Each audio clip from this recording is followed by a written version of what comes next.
বন্ধুরা, সবাই দেখেন সকালবেলার কি সুন্দর দৃশ্য।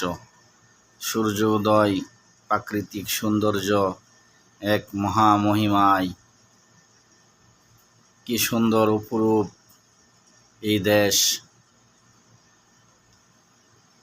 যে দেশে জন্ম নিয়েছিল আমার প্রিয় নবী মুহাম্মদুর রাসূলুল্লাহ সাল্লাল্লাহু আলাইহি ওয়াসাল্লাম, সেই দেশে প্রাকৃতিক সৌন্দর্য অনেক। সকালবেলার সূর্য উদয়, পাহাড়ের ওই পাশ থেকে মনে হইতেছে আগুনের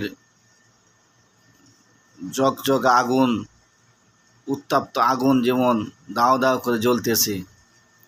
কি সুন্দর অপরূপ দৃশ্য। ভিডিওটি দেখে সবাই প্লিজ সবাই শেয়ার করবেন এবং লাইক করবেন, কমেন্ট করবেন।